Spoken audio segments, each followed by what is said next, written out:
Eh bien, bonjour à toutes et à tous. Dans cette vidéo, je vais vous parler de l'importance de l'arcane 10 du tarot. Mais avant ça, je vais vous montrer, je vais plutôt vous expliquer une technique kabbalistique qui nous permet d'interpréter un mot. En prenant la première lettre et la dernière lettre d'un mot, si on la transmet dans la loi des nombres, la loi des arcanes, la loi hermétique, numérosophique et symbolique des archétypes, nous pouvons en déduire certaines conclusions. Par exemple, je sais que certains me diront que les arcanes du tarot sont associés aux lettres hébraïques, mais peu importe.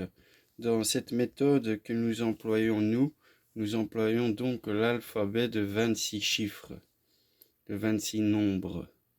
Nous savons que le nombre 26 est le nombre sacré du tétragramme, donc du yod, du hé, du vaf et du hé encore une fois. Nous savons donc que le nombre 26 a une importance très particulière pour le tétragramme, qui est lui-même lié aux 4 éléments et aux 4 mots que forme le mot tarot. Nous savons donc qu'avec nos 26 lettres, nous pouvons déduire, quand nous transmettons la lettre dans une arcane, l'idée d'un mot. Je vais vous donner l'exemple parfait. Donc nous prenons la 19e lettre de notre alphabet. C'est le S. C'est la première lettre. La dernière lettre du mot, c'est un L. Et donc la 12e lettre, la 12e carte. Et qu'est-ce qu'on retrouve? Quel mot j'ai voulu vous interpréter? Le soleil. Donc là, c'est le soleil qui s'interprète avec la première et la dernière lettre. Et c'est très intéressant car nous retrouvons effectivement le soleil et nous retrouvons le nombre 12 que nous savons être en lien avec le cycle zodiacal du soleil et du tarot lui-même. Donc la 19e lettre, c'est un S et c'est l'arcane du soleil. La 12e lettre, c'est un L et c'est le nombre 12, le nombre du zodiaque. C'est donc très intéressant de voir le rapport qu'il peut y avoir entre ces deux arcanes et le mot soleil lui-même qui est représenté par la première lettre, le S. Alors je vais vous parler de l'arcane 10 car c'est une des arcanes les plus importantes, étant donné que cette arcane représente à elle seule le tarot, ou la rota plutôt, c'est-à-dire la roue des cycles.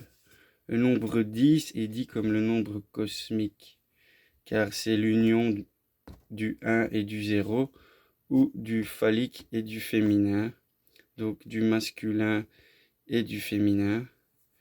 Et 1 plus 0 se résume à 1, donc l'unité. Nous avons la rue de la fortune et nous savons également que le soleil, qui est le nombre 19, 1 plus 9, nous donne le nombre 10. Donc il y a un rapport dans le tarot entre la roue de la fortune, la roue des cycles et le soleil lui-même, l'arcane du soleil. Alors si je vous fais cette vidéo là maintenant, c'est parce que en fait, je vais vous expliquer que donc comme nous disions, le nombre 10 est le nombre cosmique, c'est aussi le nombre des séphirotes de l'arbre kabbalistique.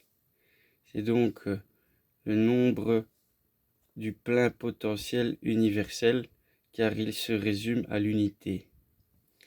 Et c'est très intéressant de constater quelle paire forme le nombre 10 dans le tarot, donc la roue. Nous voyons que la première paire qui forme la roue, c'est le battleur et l'ermite. Et nous voyons donc qu'il y a un lien cyclique entre le battleur et l'ermite, car nous avons l'impression que c'est le même homme, c'est-à-dire lui. dont les cycles du temps ont fait lui, c'est-à-dire le jeune apprenti et le maître au bout du cycle. Très intéressant donc de méditer ce rapport du 1 et du 9 avec la roue de la fortune. Ensuite, nous avons un deuxième binôme qui fait l'arcane de la roue de la fortune. C'est celui de la papesse ou de la science occulte, de la gnose, ou de la philosophie hermétique, et celui de la justice, donc de l'équilibre.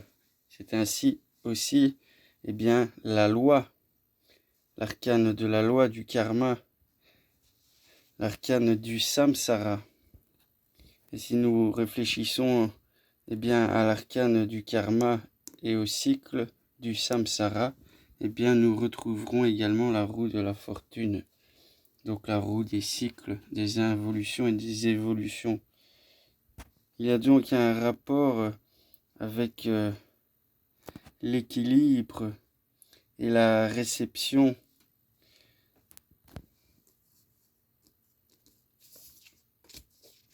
dans le mouvement des temps.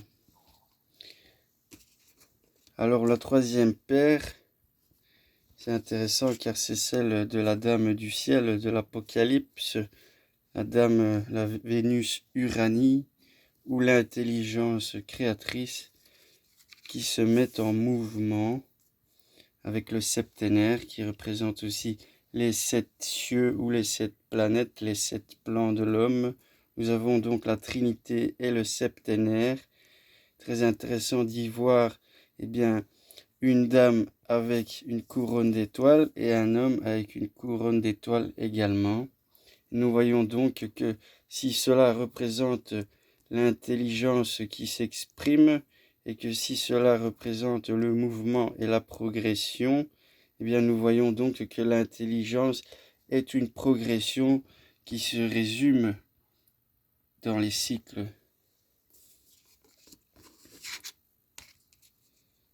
Nous pourrions dire aussi l'esprit et le septénaire. L'esprit ou les 3 principes alchimiques, c'est-à-dire le soufre, le mercure et le sel, et les 7 métaux dans le cycle des temps et des générations. Enfin bon, les interprétations peuvent être très nombreuses. C'est simplement pour vous montrer qu'il y a donc des rapports dans la constitution des arcanes entre elles. Et que si nous voyons par exemple maintenant la dernière paire, ou plutôt l'avant-dernière, car il y en a 4, la 5e paire, c'est une paire identique. Mais nous y reviendrons après. Et donc, dans l'arcane de la roue de la fortune, on retrouve, dans l'arcane des cycles, qui compose l'arcane du cycle, nous retrouvons, le nombre de la matière et des 4 éléments. Et nous retrouvons le nombre du macrocosme. C'est très intéressant donc de comprendre le macrocosme et la matière dans les cycles des temps. Nous pourrions aussi y voir la volonté, car l'empereur représente aussi l'autorité, le pouvoir temporel, la volonté, la réalisation matérielle des choses. Nous pourrions donc voir que dans le cycle des temps, dans le cycle de la roue, il y a donc cette volonté de la polarité, où il y a la volonté dans la polarité, car le nombre 6 est le nombre des polarités. Et c'est très intéressant aussi de savoir que c'est la carte qui représente le choix ou l'hésitation, ou plutôt la décision. Et donc il y a le choix, la matière, ou le choix, la volonté, qui forme le cycle des temps et la roue de la fortune. Et alors la dernière arcane qui se répète elle-même pour former la roue de la fortune, c'est le pape lui-même. Et le pape se fait donc face à lui-même pour faire la roue des temps, le cycle annuel, le cycle cosmique, le cycle d'une vie humaine. C'est le pape qui se fait face à lui-même. Et pourquoi il se fait face à lui-même ? Car il y a 2 solstices dans le cycle. il y a deux opposés dans le cycle.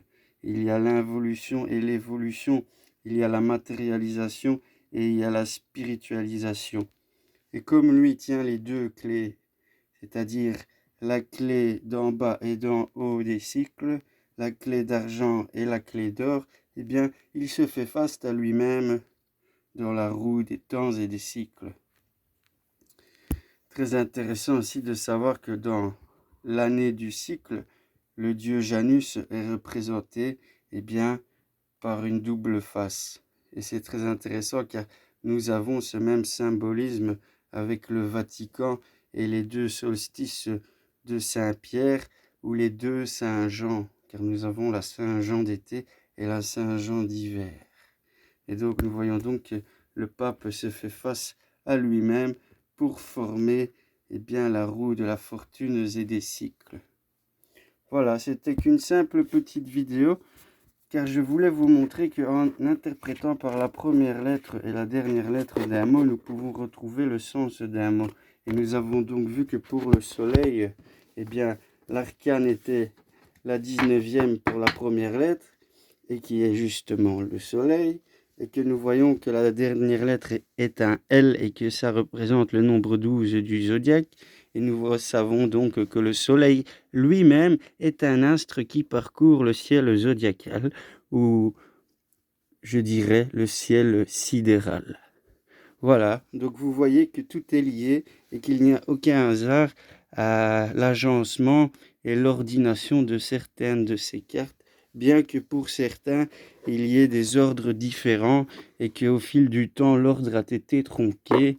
Peu importe, nous pouvons toujours déduire de très intéressantes méditations philognostiques à propos du tarot et de nous-mêmes dans l'initiation intérieure de notre être. Voilà, je vous souhaite à tous une belle soirée et un bon week-end et à bientôt.